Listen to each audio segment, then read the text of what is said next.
No somos bots. Entonces, ¿qué, quiénes y cómo somos en Internet? Una hora de radio podcast para analizar los entornos digitales a través de la antropología.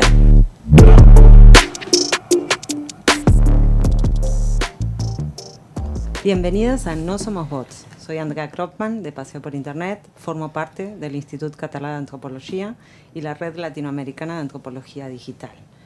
Estamos grabando desde la radio comunitaria del Canódrom. Los programas se van a realizar en castellano y se grabarán en vídeo y se publicarán en el canal de YouTube subtitulados al catalán e inglés. La transmisión la podrán escuchar por nuestro canal de Spotify y la red de radios comunitarias. Me acompaña a día de hoy dos compañeras del Grupo de Antropología Digital del ICA y de la Universidad Huerta de Cataluña y la Universidad Rovira i Virgili, Joana Tarancón y Eva Cires. Bienvenidas y gracias por participar. A ti por invitarnos en este estreno. Eso mismo, gracias Andrea por invitarnos. De nada. Bueno, para este primer programa vamos a explorar y analizar cómo son y cómo se construyen los cuerpos digitales. Vamos arrancando.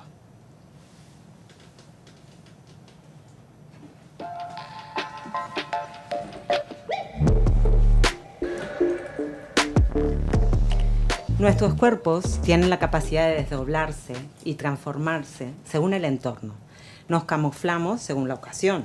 Hacemos uso de nuestras habilidades más camaleónicas para adaptarnos a la situación. ¿Cuánto tiempo dedicas a pensar la vestimenta que te pondrás para una entrevista de trabajo, una fiesta, una graduación o para una cita con alguien que te gusta? ¿Cuáles serán las consecuencias derivadas de asistir a esas situaciones con un atuendo diferente al que has elegido? ¿Por qué las elecciones de cómo mostrar nuestros cuerpos son trascendentales para nosotras como para los grupos en los que interactuamos? En las últimas décadas, nuestros cuerpos tuvieron que sumar a ese pensar el atuendo una nueva dimensión. Romper los jeans o usar una camisa raída ya no nos representaba. Teníamos que elegir otros accesorios para ser visibles en nuestra nueva no corporalidad digital. Así, otras personas podrían vernos y pasaríamos a formar parte de esas comunidades con comunicaciones mediadas por las pantallas. En el proceso de digitalización de nuestros cuerpos, primero tuvimos un nickname junto a una imagen que muchas veces estaba relacionada con nuestros gustos. Otros perfiles conocían nuestra forma de hablar, por lo que escribíamos en los chats o en los foros.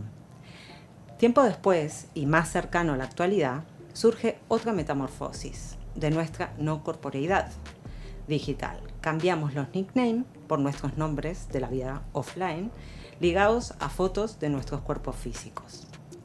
Mary Douglas, en Los dos cuerpos, escribía: espero convencerlos llevando mucho más lejos la teoría de Mauss, según la cual el cuerpo humano es imagen de la sociedad y por lo tanto no puede haber un modo natural de considerar el cuerpo que no implique al mismo tiempo una dimensión social. El interés por las aperturas del cuerpo dependerá de la preocupación por las salidas y entradas sociales, las rutas de escape e invasión. Donde no existe una preocupación por preservar los límites sociales, no surgirá tampoco la preocupación por mantener los límites corporales. En 1997 nace la primera red social en Internet con 6 Degrees. No es hasta 2004 cuando se funda Facebook y en 2008, con una mayor conectividad en diferentes países, nos llevó a pensar la forma digital de presentar nuestro cuerpo. Primero pensamos en cómo podíamos conectarnos con aquella débil conexión telefónica y después cómo mostrarnos e interactuar con un nuevo formato de comunidad. Una comunidad que habitaba en un territorio ilusorio y solo se podía abrir a través de aparatos. Después de la comunidad en Facebook, las redes sociales o las redes se reprodujeron como setas y en esos territorios digitales se empezaron a producir nuevas versiones de nuestros cuerpos.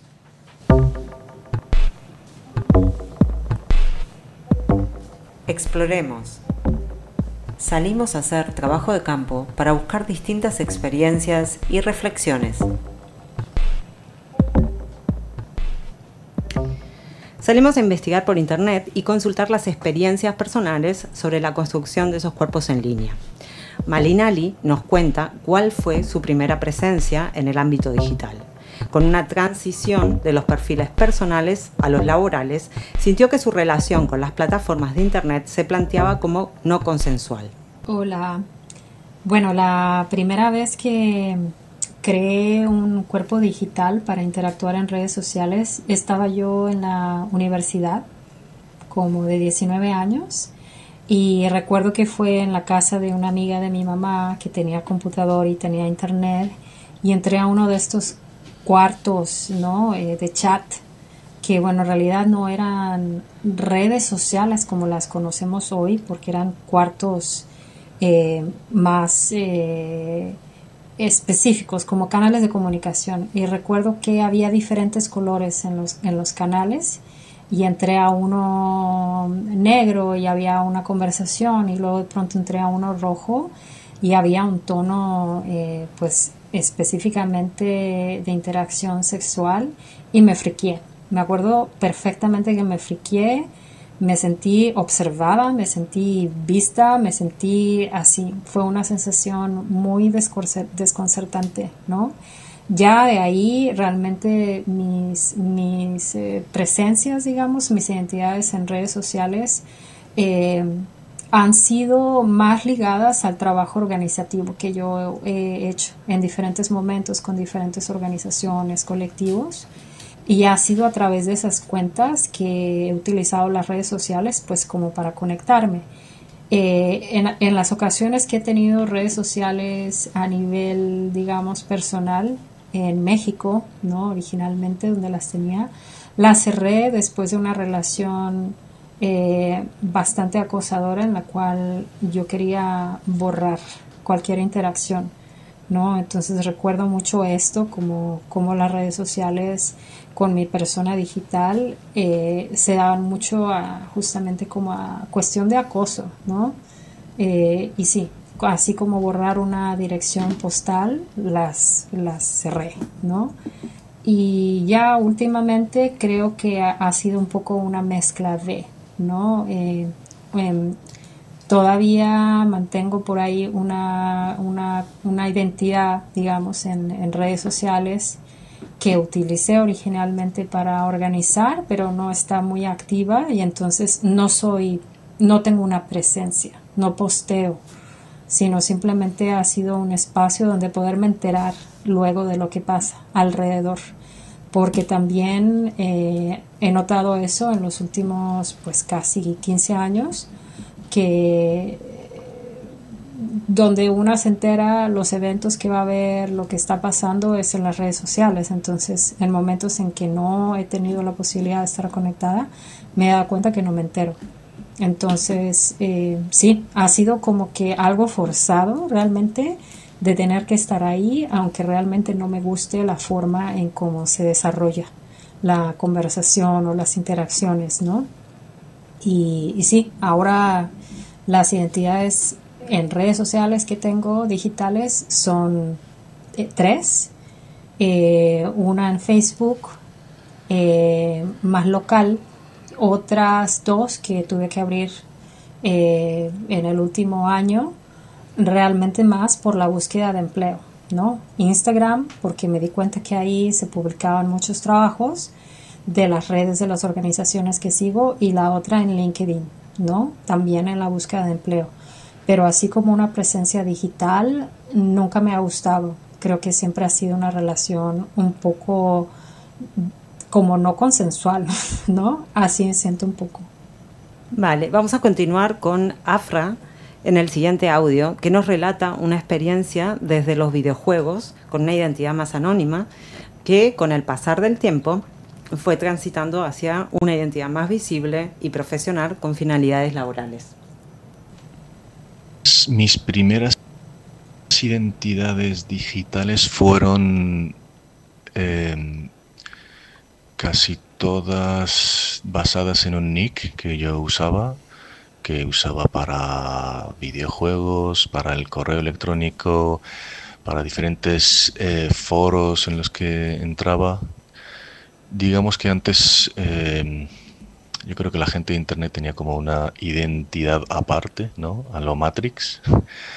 Eso era real, lo que se ven a nivel en el mundo Matrix, que digamos los informáticos, la gente un poco techie, tuviéramos esa identidad y no usáramos nuestro nombre.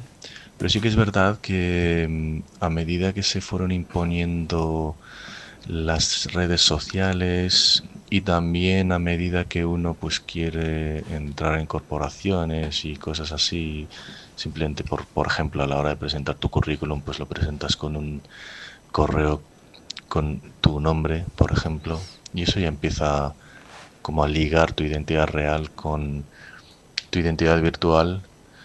Y luego en las redes sociales, como en la mayoría las queremos usar como para mostrarnos de alguna manera, ¿no? Mostrar una faceta de nuestra vida real,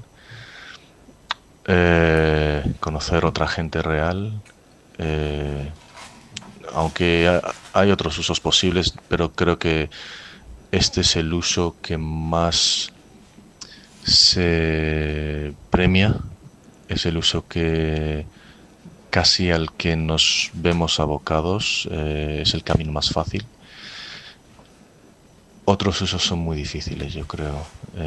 Otros usos a la antigua usanza, quiero decir, ¿no?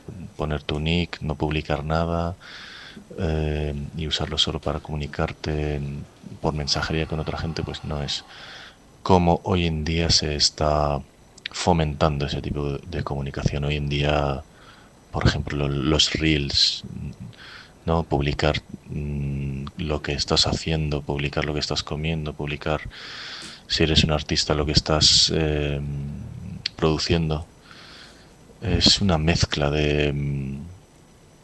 básicamente, hoy en día las redes sociales es una forma de vendernos, que tiene mucho sentido para artistas, para gente que tiene negocios, pero quizá no tiene tanto sentido para un ser humano que quiere formar parte de una sociedad. Bueno, en último lugar vamos a escuchar a continuación a Noelia Granados, que es una compañera nuestra del grado de Antropología, y ella nos contará con más detalle la diferencia generacional y la evolución en los perfiles digitales. Yo soy estudiante de cuarto año del grado de Antropología URB y trabajo como monitora y educadora. Y también actualmente tengo un pequeño proyecto de divulgación científica llamado Antropomente, que se enfoca en tener su propio nombre, logo y sus propias redes, pero que están creados por mí, por lo cual mi persona digital también sale en el logo. Entonces, si tuviera que remontarme a cuál fue el primer momento en el que yo pensé en mi identidad digital o en mi cuerpo digital, no se reduce a las redes, sino a la creación del correo electrónico. Porque como buena millennial, nosotros nos subimos a todas las tendencias y en su día, cuando Internet se hizo popular, hubo que crearse un correo electrónico. En su día, pues mi primer correo fue de Hotmail, pero recuerdo que muchísima gente tenía correo de Yahoo, de Terra, de muchísimos otros correos de otros servidores y era pues extremadamente popular crearse un correo. Mucha gente usaba nombres ridículos, números, letras enrevesadísimos para crearse su primer correo. Yo en ese momento no tenía... fue un momento de transición porque me acababa de llegar a España, entonces fue un momento de transición. Y recuerdo que lo que se me ocurrió fue poner mi nombre y mi número favorito porque, pues bueno, no tenía otra identidad que no fuera mi nombre. Entonces fue lo que usé. Y con ese correo creamos lo que no sería una red social, pero sí que serían las primeras bases de una red social, como era tener Messenger y tener Fotolog. Pero en ese momento era curioso porque tener estas redes o estos datos en Internet suponía no dar datos personales. Al contrario, lo más importante era que tu alter ego digital no tuviera nada que ver con tu vida privada. Y de hecho, cuando Gmail se populariza, yo creo mi primer cuenta de Gmail que estaba ligado a mi nombre que yo usaba en el club de rol donde jugaba. Ahí así ya tenía una identidad, un alter ego propio de mis hobbies y entonces es el que uso para crear mi correo electrónico. ¿Qué pasa? Que cuando entro en el mundo laboral con 19, 20 añitos, me parecía que no quería mezclar, por un lado, mi vida privada o lo que eran mis hobbies con el ámbito laboral. Entonces decido crearme un segundo correo, todos estos correos los mantengo hasta el día de hoy, con mi nombre y apellido, digamos que fuera más formal para poder poner en el currículum, para poder entregar a las empresas, etc. Y es como he funcionado hasta el día de hoy. Pero con el surgimiento de Google yo creo que todos, o al menos la gran mayoría, nos abocamos a echar muchísima información propia y nuestra identidad digital, esta ficticia que nos habíamos creado, este alter ego digital, pasa a ser mucho más real y pasas a poner tu foto en Facebook, pasas a poner un montón de datos, de poner pues tu cumpleaños, de esperar que Facebook te recuerde de los cumpleaños de la gente, de ver cuando la gente se casa o se divorcia o lo que sea en Facebook. Así que Facebook traslada muchísimo de la vida real a Internet. Con el tiempo nos damos cuenta que Facebook se está llenando de gente que no nos interesa, como son pues nuestros padres, incluso nuestros abuelos, y pasamos a huir de esa red y formar otras redes. Con el surgimiento de Instagram vuelve esta creación de... Hay gente que sí, tiene un perfil de Instagram súper personal y que muestra su día a día y tal, pero mucha gente no. Mucha gente crea para Instagram una identidad totalmente irreal, de una vida soñada o por el contrario de una vida totalmente anónima. Entonces, que mucha gente usa pues estas redes para pues stalkear a otra gente. Entonces, en mi experiencia personal, yo me doy cuenta que Facebook tiene demasiada información, hay demasiadas cosas que no me interesan. A medida que crezco y que mis redes personales evolucionan, no quiero que determinada gente vea lo que yo hago. Entonces, por un lado, privatizo muchas redes y por otro lado, borro cuentas, creo nuevas y sobre todo, pongo cada vez menos información. Cuando mis hobbies me llevan a crear mi canal de YouTube, que al principio era de manualidades, luego pasó a ser durante bastante tiempo un canal dedicado a la literatura, creo secretos de lector y esa es la identidad del canal. Y aunque todo es lo que yo creo está creado por Noelia Granado, tiene su propia identidad. Y hay muchas cosas en las que, por ejemplo, cuando he tenido redes para una empresa en la que estuve, todo era de la empresa, todo tenía el sello de la empresa creado por mí, pero sí que tenía una identidad personal propia, porque ya no me apetecía mezclar estos contenidos y así funciona hasta el día de hoy. De hecho, Antropomente, que es mi pequeño proyecto divulgativo, tiene sus propias redes y aunque está creado por mí, es decir, es un by Noé, pero no es solo Noé, porque Noé es muchas más cosas. Y Noé también es mamá, y Noé también es estudiante, y Noé también es trabajadora, y todas esas experiencias se muestran, pero a cachitos, y en ningún sitio está 100% completo. Entonces, digamos que intento no mezclar mucho mis redes, y sí que van un poco compartimentadas. Pero yo creo que es ya más a posteriori, a medida que crecemos, a medida que nos damos cuenta que no queremos revelar tanta información y a medida que lamentablemente nos vemos involucrados o nos damos cuenta de los peligros de dar información en la red. Entonces, actualmente mi cuerpo digital tiene como dos versiones, tiene uno más privado, unas redes más privadas que van por un lado enfocadas a familia y amigos, y por otro lado en mis redes divulgativas, que sí salgo yo, sí sale mi cara, sí sale mi nombre, pero está solo ligado al contenido que creo para eso. Y también mantengo por otro lado la privacidad de mi familia, sobre todo de mi hijo, y intento también mantener la privacidad de otras personas. Si comparto algo siempre es bajo consentimiento, que es una cosa que hemos aprendido también a las malas, de tener consentimiento de las otras personas para poder publicar, cosa que yo creo que con el surgimiento de Internet y de las primeras redes no se nos hubiese ni pasado por la cabeza. Y esa, digamos, es un poco mi experiencia en redes.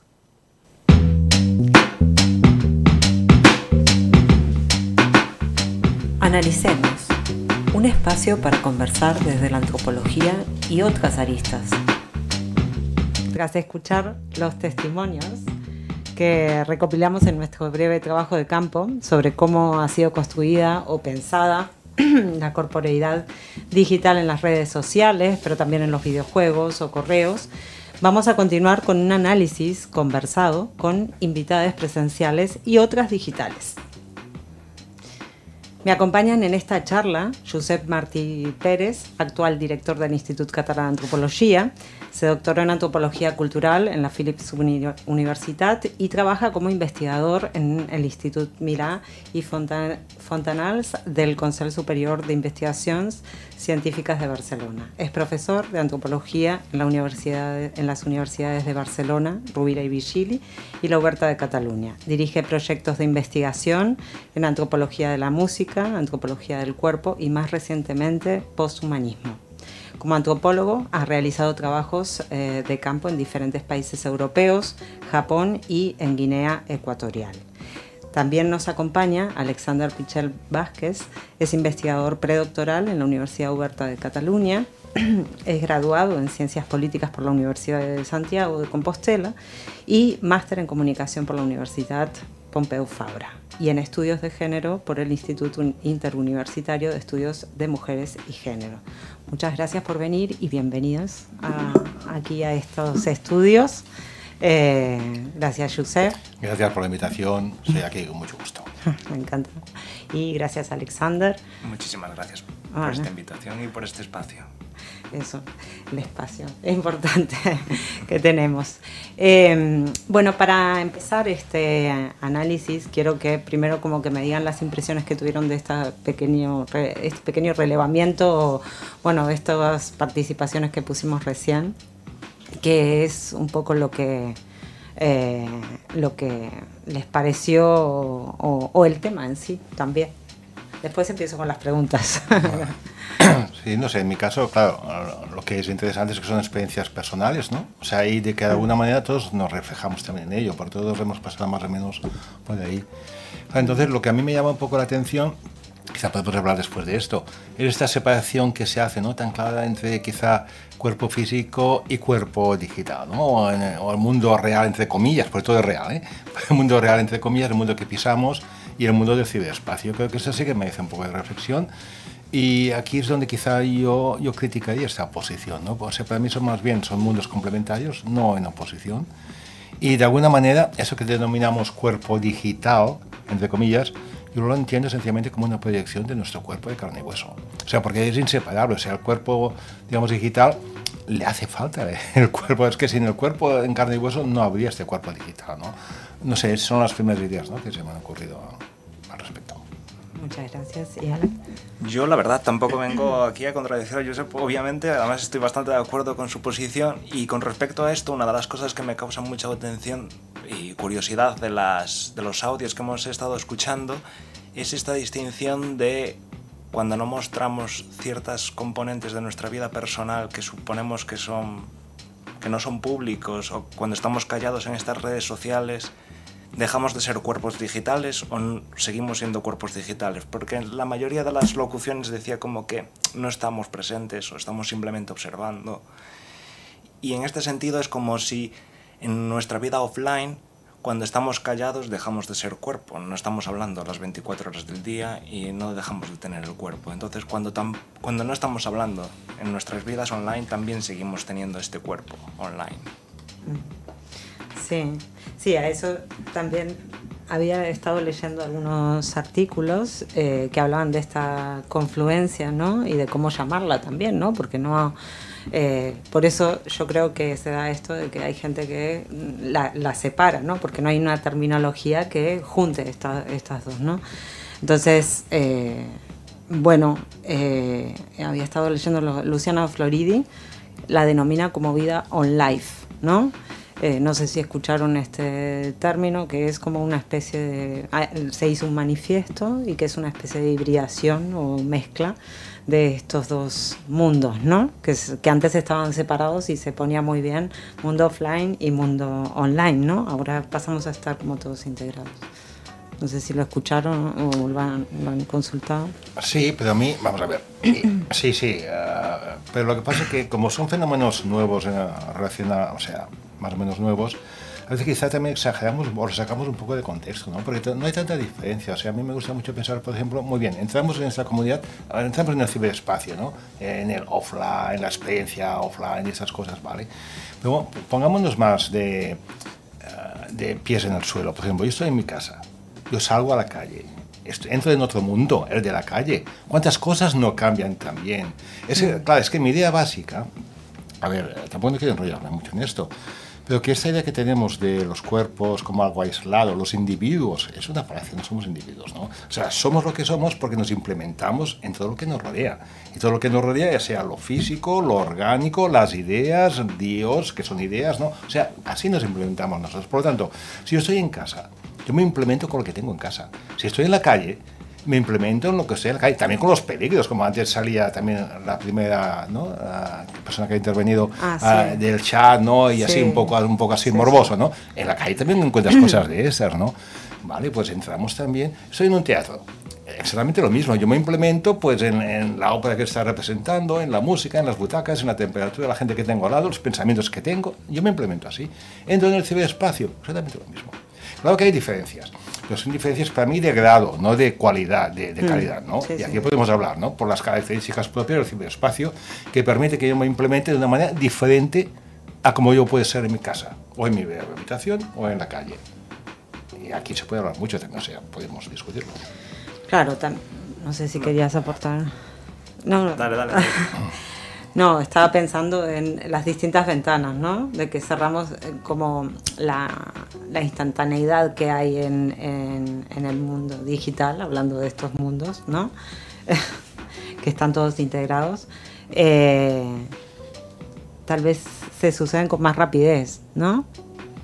Sí. De salir, por ejemplo, yo no puedo salir a la calle y al mismo tiempo abrir y cerrar de ojos y estar en mi casa, porque capaz que me queda muy, muy lejos, en distancia. Y sin embargo, en lo que es Internet, como que está todo más a punta de clic, ¿no? Es como más rápido cerrar una cosa, un espacio o una dimensión, o como se quiere llamar, y entrar en otra rápidamente, ¿no? De acuerdo, sí, no, esto es seguro, pero estamos hablando de diferencia de grado, ¿no? Porque, por ejemplo, una de las características, creo yo, de lo que es el ciberespacio es la opcionalidad. O sea, que tenemos mucha mayor opcionalidad, que es un rasgo de sociedades modernas, o sea, encontrarse con las más arcaicas donde hay menos opcionalidad. Y esto para mí es importante, ¿no? Tenerlo en cuenta. Y eso nos remite a la sociedad líquida, de Bauman también, ¿no? Y es un viejo concepto, ¿no? Que es de los 90, de Sigmund Bauman, que habla de la sociedad líquida, donde es eso, es este movimiento, cosas que ya no son más estáticas, cambio, lo que tú decías, que en un clic cambiamos de escenario, si lo quieres, ¿no? Y sí, es una característica de Internet, del ciberespacio, y que por tanto pues tiene sus repercusiones, lo que no implica de que sea, digamos, esencialmente diferente a como yo me implemento en otro espacio. Por tanto, a mí no me gusta hablar de hibridación en este caso, o sea, sigo siendo yo. Pues, mira, Internet es una tecnología, el ciberespacio es tecnología, y el ser humano es ser humano porque ha nacido con la tecnología, empezando con el lenguaje y otras cosas, ¿no? Y si no hablamos del neolítico, a golpes de piedra, es una técnica ya, ¿no? Practicar con las piedras. Pues y el ciberespacio es una tecnología y estamos en ello. Es que con respecto a esto también debemos de pensar que Internet, estamos en Internet cuando estamos con el móvil, con la tablet, con el ordenador, mirando Instagram o Facebook, o estamos en Internet en todo momento, porque nosotros dejamos publicadas todos nuestros rastros, dejamos publicadas nuestras imágenes en esta tecnología. Entonces, pensar que solamente se está en Internet cuando se está haciendo uso de la tecnología y no de todo este material que estamos dejando, también es un poco falso.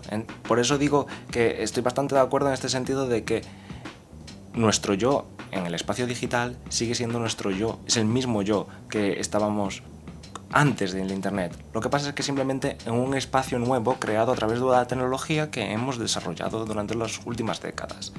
Pero toda esta información sigue estando presente, nuestros cuerpos siguen estando presentes, cuando nos grabamos haciendo los bailes de TikTok siguen apareciendo y siguen estando presentes.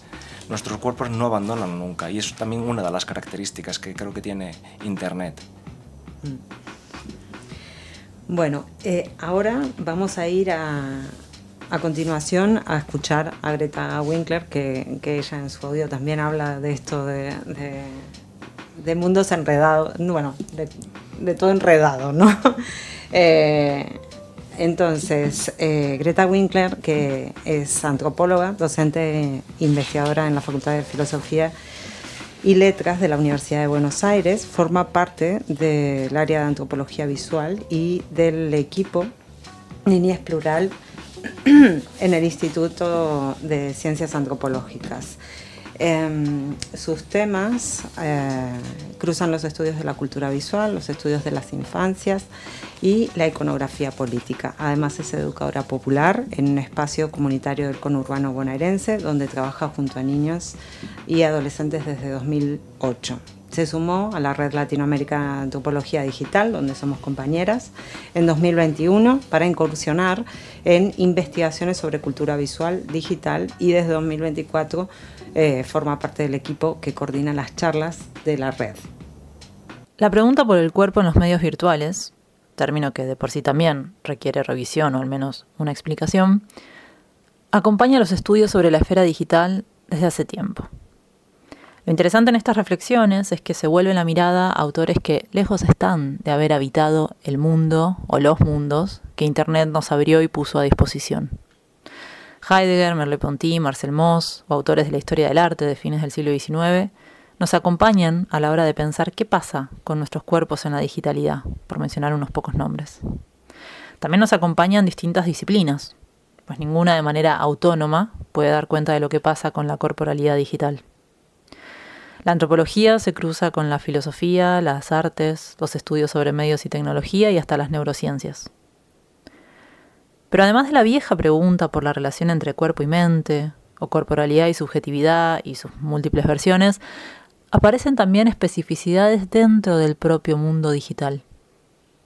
Pensar el cuerpo virtual no es lo mismo en desktop devices que en dispositivos como los cascos de realidad virtual, donde ya no estamos ante otros cuerpos digitales o ante imágenes, sino que estamos inmersos en la imagen y en ese mundo digital que habitamos con nuestros cuerpos virtuales. No es un solo tipo de experiencia corporal nueva lo que estamos analizando. Hay que pensar en todo caso los distintos escenarios. Si en la pantalla 2D podríamos establecer que hay una brecha entre el mundo digital y el offline, en el mundo de la realidad virtual las cosas cambian un poco. Nuestro cuerpo se mueve en uno y otro escenario a la par, prestando atención a la vez a ambos entornos, ya que no están separados. La brecha se reduce, sino que están enredados. Lo cierto es que la acusación, que aún no muere ni desaparece, de que la virtualización merma nuestras relaciones físicas o cara a cara, parece desconocer que el mundo online todo el tiempo nos remite a una pregunta por la fisicalidad, o sea, nuestro cuerpo, y un tipo de presencia de ese cuerpo. Términos como afectos, sensibilidad, emoción y empatía todo el tiempo sobrevuelan estas discusiones contemporáneas. Ya no es un problema de representación cuando hablamos de avatars, un tipo de cuerpo digital, que tampoco es el único existente en el siglo XXI para nombrar nuestro estar o ser online. Es un tema de presencia y del habitar. No escondemos nuestro cuerpo físico. Lo necesitamos activamente involucrado, sobre todo en la llamada realidad virtual, que hoy por hoy es un campo preciado para realizar trabajo de tipo etnográfico, por ejemplo. No hay una sola manera de evaluar o apreciar qué pasa con nuestros cuerpos en estos entornos. Hay estudios que han mostrado que sumergirse en una experiencia inmersiva frente a un otro, usualmente subalternizado o marginalizado, ha despertado sensibilidades empáticas en un mundo cada vez menos empático y más intolerante. Pero los resultados no son concluyentes y no siempre esas apreciaciones de empatía se traducen automáticamente en cambios globales de conductas offline. Lo mismo ocurre con otras marcas estigmatizantes o estereotipificadas, de género, por ejemplo, o étnicas. En estos mundos digitales, por ejemplo, podemos cambiar nuestros cuerpos, pero no necesariamente romper con ciertos binarismos que nos atraviesan. A veces las plataformas establecen códigos binarios para la creación de cuerpos virtuales, lo que conlleva que se refuercen estereotipos de actitudes, gestos y poses asociadas, hegemónicamente, a la femineidad o a la masculinidad. También esto puede conllevar que se refuercen ideas de belleza, que se piensen como generadoras, por ejemplo, de cierto capital, tanto económico como social. A la vez hay autores que nos hablan de que los modos en que se desarrollan los mundos que habitamos online, por ejemplo, el viejo y famoso Second Life, podrían romper con la mirada ontológica unilineal o dual que tenemos en Occidente, enfrentándonos a lógicas de ser en multiplicidad. Pero sin duda ninguno de estos casos son definitivos ni únicos, ni para bien ni para mal. Lo que sí debemos visualizar es que vivimos en un paisaje medial que hace de nuestras presencias algo que no podemos catalogar como físico o actual por un lado y virtual por el otro. Más bien, podríamos apuntar a pensarnos como sujetos híbridos y en coemergencia con nuestros entornos online y offline que se ven mutuamente afectados. Es importante entender también que el dispositivo o plataforma que estudiemos, es decir, el tipo de mundo digital en que nos encontremos, generará distintas reflexiones sobre lo corporal. Hoy en día, por ejemplo, si pensamos en países como el mío, como Argentina, donde la mayoría de las personas no tiene acceso a cascos de realidad virtual a diario, es probable que arribemos a conclusiones sobre la relación cuerpo-digitalidad en relación a pantallas no inmersivas. En esos casos tenemos estímulos que todo el tiempo nos mantienen activos, pero cuerpos que si bien se cansan, están estáticos. Así ocurre al menos con los estudios, por ejemplo, sobre videojuegos, sobre todo lo que se llaman de batalla real, en los que no se puede frenar, dado que el riesgo es perder. Una preocupación que actualmente tiene como población objetivo sobre todo a las niñas y adolescentes. Pero esto no implica que ignoremos otro tipo de relaciones posibles a establecer entre los cuerpos y los entornos digitales, menos coercitivas, menos extractivistas, y que nos permitan experimentar otras sensibilidades respecto de nosotros y nuestros cuerpos físicos, por ejemplo, y de otros también. Bueno, con la participación de Greta que escuchábamos recién, abrimos nuestra siguiente tanda de conversación. Y bueno, no sé si quieren destacar algo en concreto. Yo puedo destacar alguna cosa que me pareció interesante. No sé si... Sí, no, por mi parte yo estoy totalmente de acuerdo en casi todo, ¿no? O sea, lo único que, lo he dicho antes, lo que yo quizás no utilizaría es lo de híbrido, ¿no? Por lo que he dicho antes, y porque evidentemente es que si hablamos de hibridez, estamos pensando también en esencias puras, y eso tampoco no existe. O sea, es que ya somos híbridos por naturaleza, y como somos por naturaleza, es que no hace falta, ¿no? Yo aparte de eso, pues sí, o sea, porque incluso lo que decía ella, o bueno, a veces se piensa también de que en Internet son solo las mentes las que circulan, y no es así. O sea, lo decía también ella, necesitamos los cuerpos físicos, claro que los necesitamos, ¿no? Y pensar eso, que solo sean las mentes al margen del cuerpo, sería caer en un burdo cartesianismo dicotómico, en lo típico del cuerpo-mente, cosa que hoy día la mayoría ya no creemos en ello, ¿eh? Sí, y además debemos de pensar de que las marcas corporales que están alrededor de Internet aparecen en todo momento, ya simplemente desde el establecimiento de los nicknames y de la forma en que teníamos que escribir cada persona nuestro nickname. Si poníamos esta letra en mayúscula o en minúscula, y ya tenía un significado incluso de género en ciertas ocasiones.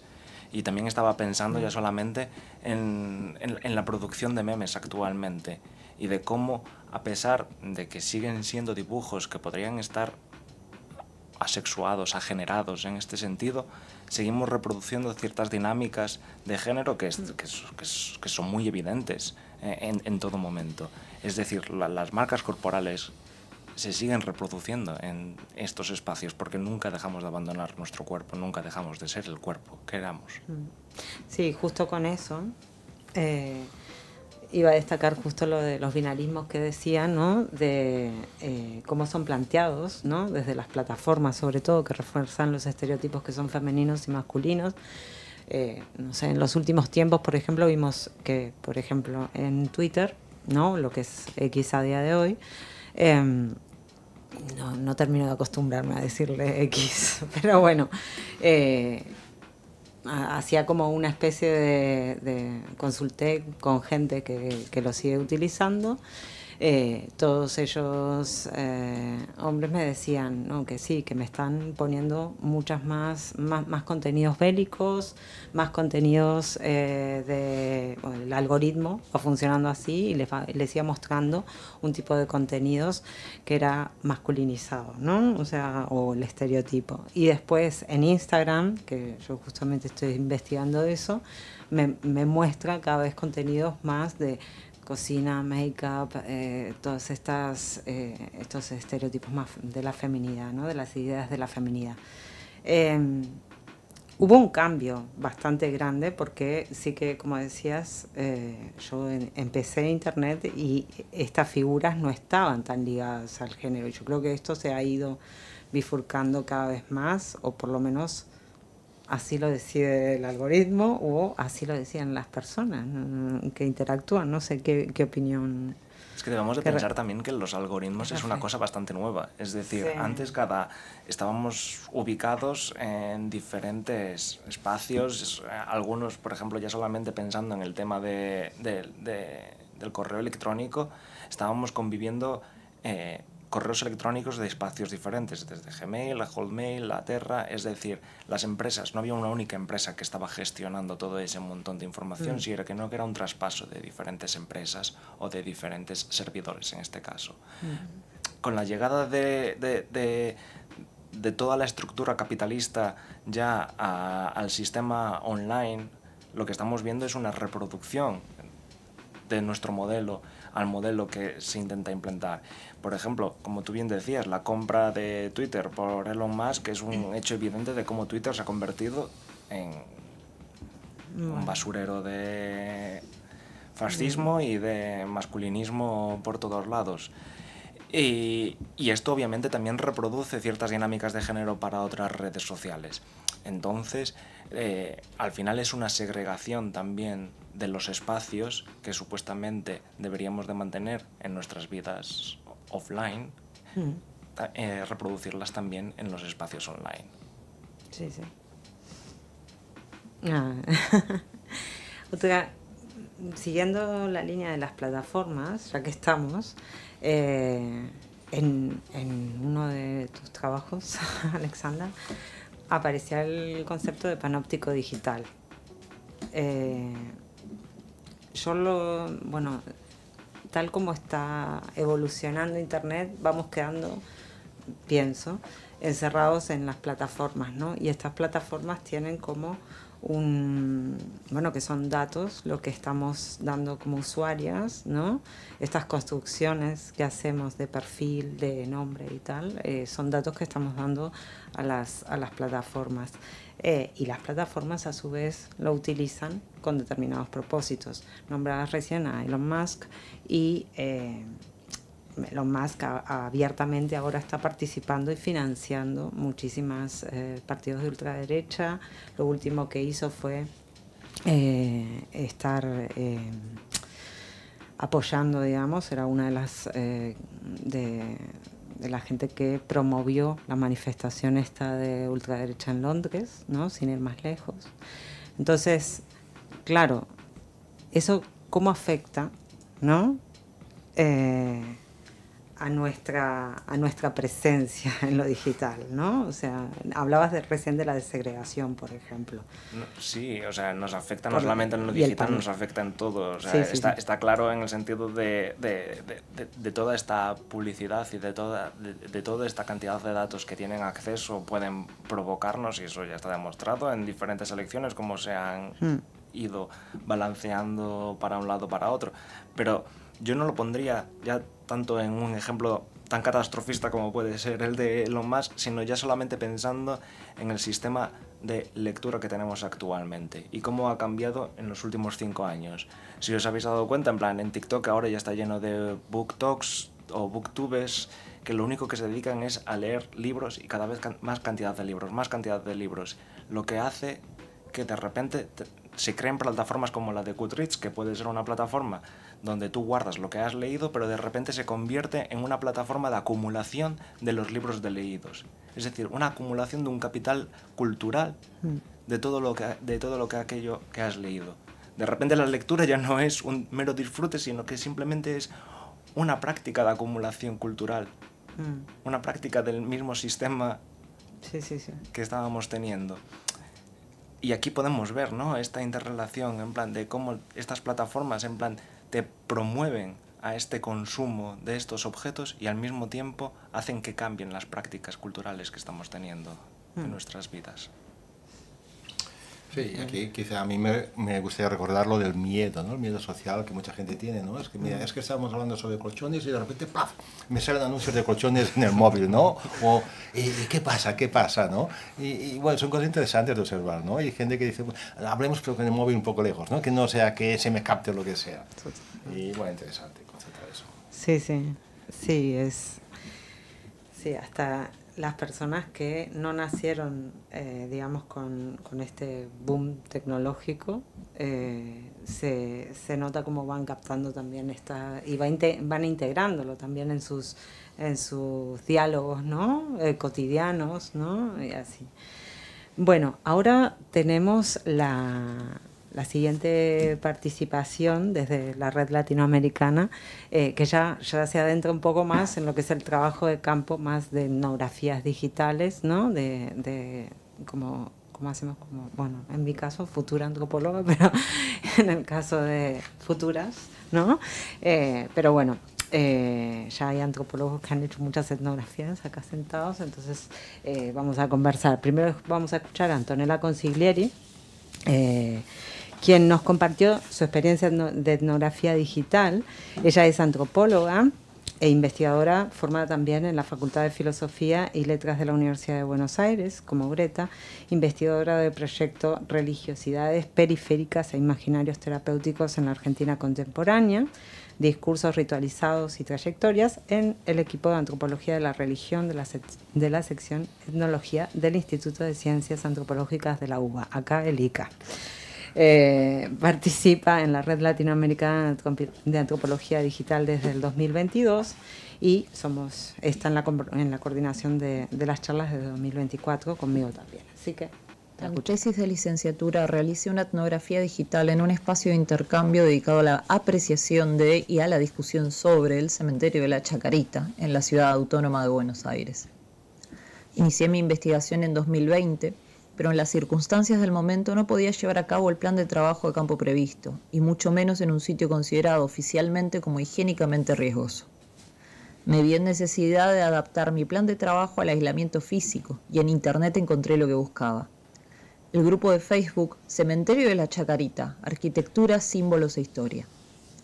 Durante los siguientes 3 años fui reaprendiendo a utilizar la plataforma y familiarizándome con las formas en que los usuarios construían la cotidianeidad de su espacio digital. Ya desde un primer relevamiento me percaté de que muchos de los miembros más activos del grupo eran bastante mayores que yo, que en ese momento tenía 24 años. En la Internet no dejamos de ser partícipes de nuestras sociedades, nuestras culturas o de nuestros prejuicios, por lo que preventivamente decidí modificar mi perfil de Facebook. Agregué en mi bio la carrera que estudiaba, mi universidad y el municipio donde vivía, a la vez que cambiaba mis fotografías de perfil y de portada. Buscaba ser transparente y evitar los prejuicios que yo imaginaba podían llegar a tener estas personas mayores que en sus interacciones hablaban de categorías como lo apropiado, el respeto o la tradición. Quería hacer un perfil con mayores probabilidades de ser aceptada por ellos. Así como tenemos un hábitus particular que denota nuestra posición socioeconómica, género o formación en la vida presencial, también tenemos una expresión del mismo en nuestras redes sociales, que resulta relevante a la hora de pensar justamente en nuestras interacciones sociales mediadas. Así como yo presenté un mejor yo, las personas con las que trabajaba resonaban entre sí o entraban en conflicto por ciertas características que mostraban, o características que pudieran inferirse de sus presentaciones y comunicaciones textuales. En definitiva, no dejamos de tener un cuerpo en la virtualidad y este sale a la luz junto con las prenociones que otros puedan tener de nosotros cuando seleccionamos cómo expresar nuestra identidad en las redes. Vale, escuchamos a Antonella. Ella relató que para su etnografía tuvo que reutilizar la plataforma de Facebook. Eso es una pregunta que tengo también de cara al trabajo de investigación que me toca hacer este año. ¿Cómo se va construyendo un perfil? Si queremos, bueno, también no solamente en Internet, sino que cómo se construye, ¿no? En general, ese perfil como investigadoras, ¿no? En el trabajo de campo. Hay cosas que se tienen que decir, hay cosas que no, como decía Antonella, ¿no? De cómo maquearlo, tunearlo, ¿no? O sea, a ver qué...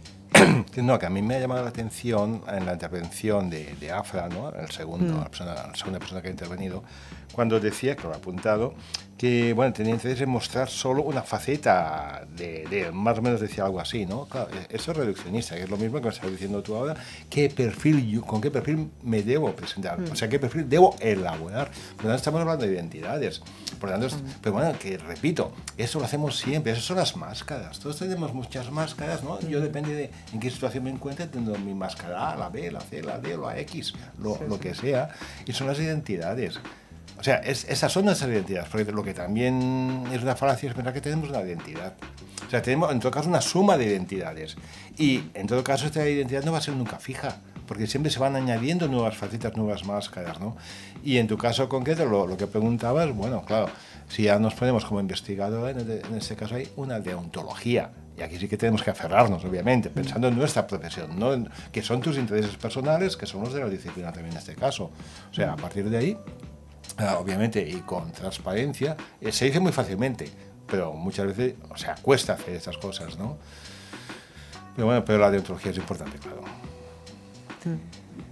Al final, cuando hacemos trabajo de campo en cualquier espacio, hay un punto en que nos habituamos al campo en el que vamos. En el espacio digital creo que debería de ser lo mismo en este sentido. Entonces, yo como, por ejemplo, como experiencia personal completamente, en un momento he tenido que contactar a través de mis plataformas y mis redes sociales en un trabajo que estaba realizando y no pude conseguir esos contactos por toda la trayectoria en esa red social que tenía, posiblemente por todas las publicaciones, en este caso políticas, que estaban detrás de mi perfil, que estaban detrás de mi usuario. En este caso me tuve que abrir una nueva cuenta para estar limpio, para crear esta nueva identidad limpia. Son espacios en los que hay que ir confluyendo y hay que ir mirando también en el campo en el que necesitas entrar, cómo meterte, como bien contó Antonella, yo creo, en este pequeño audio. Y también, bueno, a este tema le estoy dando bastantes vueltas, ¿no?, de cara a la investigación. Y hay no solamente eso, sino lo que hablábamos al principio, de la instantaneidad, de este mundo tan rápido, ¿no?, que se maneja en las comunicaciones mediadas en Internet. El tema, por ejemplo, ¿nunca les ha pasado de que les hayan respondido, pero después a la siguiente pregunta ya no están ahí la persona, o pasa el tiempo y se olvida de esa comunicación? No sé, capaz que... Y bueno, están todos estos fenómenos que dicen del ghosting, del gaslighting, ¿no? De la gente que primero te manda un mensaje, pero después no continúa esa conversación, como que se queda bueno, colgada ahí, pero no tiene una continuación. En mi caso concreto, yo tengo menos experiencia, porque normalmente yo he hecho trabajo de campo físico, ¿no? Y sí que he explorado en muchas ocasiones porque me servían también en lo que es el ciberespacio, pero menos en esta situación de interacción constante. Lo he hecho alguna vez quizá, ¿no? Pero bueno, pero lo que tú decías también pasa en el mundo normal. O sea, yo me he encontrado con informantes de carne y hueso, ¿no? Que bueno, tú haces las primeras preguntas y también te desaparecen, o te cambian de tema, o no quieren seguir porque no les interesa el tema, o quedas con ellos para una segunda reunión y ya no te aparecen, ¿no? Lo que pasa es que lo que decías tú también antes, o sea, en Internet es mucho más fácil, es un clic, o es ya no meterse ahí y ya está, y bueno, y lo pierdes. Pero me parece que aquí también está la pericia de la antropóloga, ¿no?, intentando perder este hilo, o sea, que es también la pericia que teníamos, o que tenemos que tener cuando hacemos nuestras entrevistas con una persona de carne y hueso, que bueno, que también tenemos, o sea, siendo transparentes, pero tenemos que saber llevar la situación para que no se vaya por las ramas, para que nos diga que nosotros queremos, ¿no?, que nos diga, que nos comente, y son estrategias en el buen sentido de la palabra, ¿no? O sea, no es tan diferente un mundo y otro, de uno a otro. A mí también me ha pasado la de que de repente te dejen de contestar. Hay que asumirlo. También me ha pasado de que me hayan contestado al momento y que en ese momento dije yo, yo ya no puedo más. Este momento me viene mal volverte a contestar.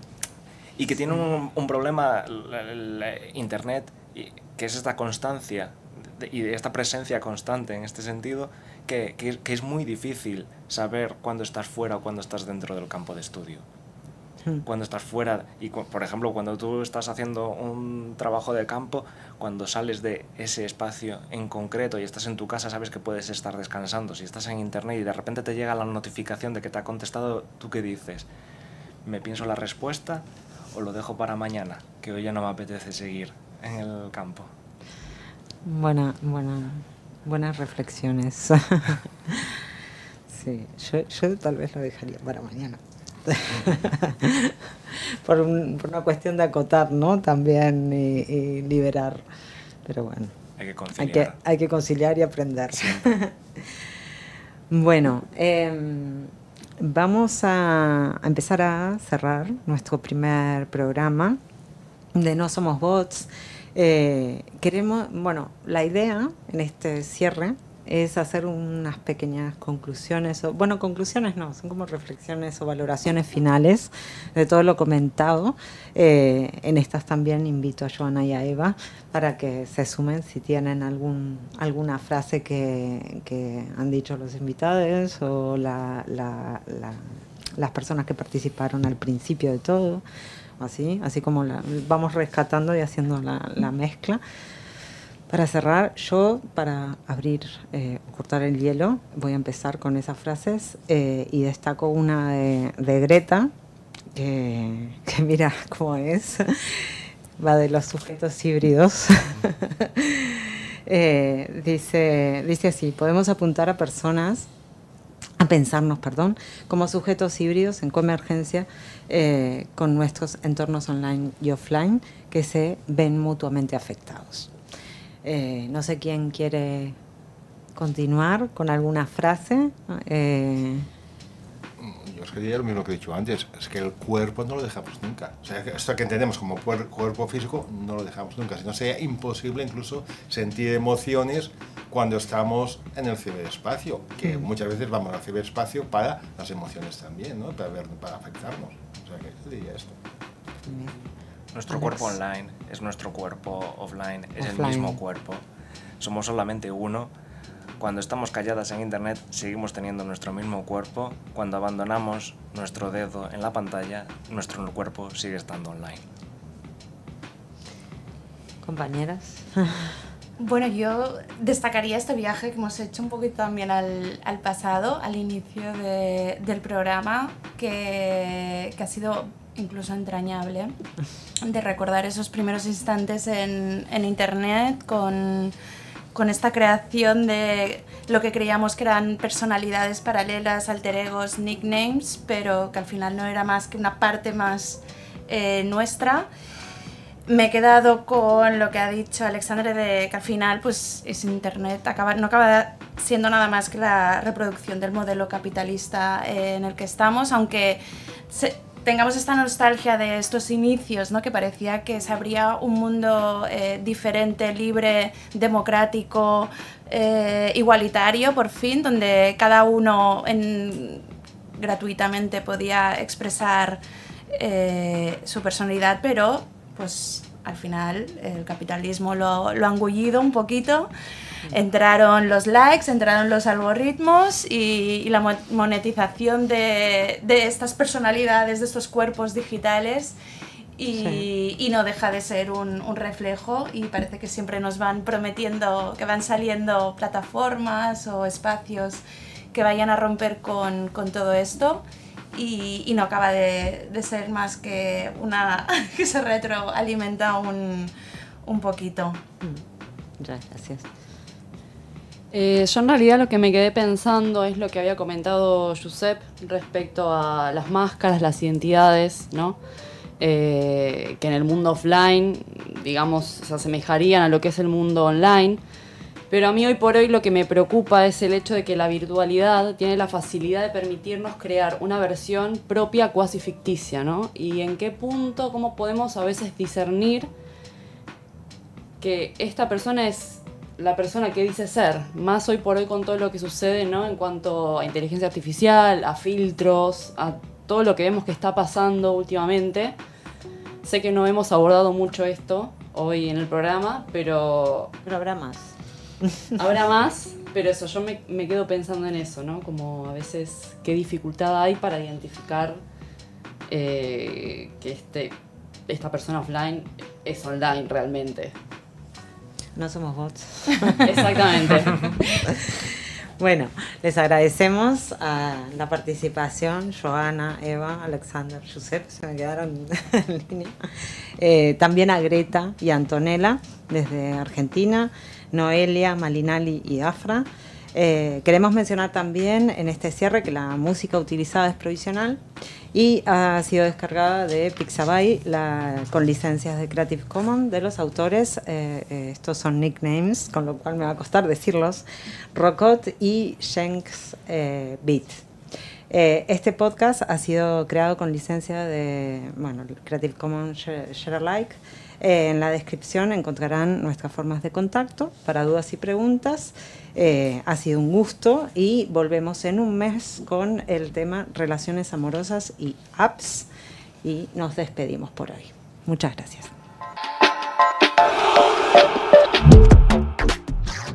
Esto es todo por hoy en No Somos Bots. Agradecemos el espacio en Radio Canódrom y los controles técnicos de Cris Blasco. Muchas gracias también las colaboraciones que hemos tenido de integrantes del Institut Català d'Antropología y la Red Latinoamericana de Antropología Digital. Idea y producción de Andrea Krogman. Recuerden, don't panic, paseen por internet con los pies en la tierra. Chao.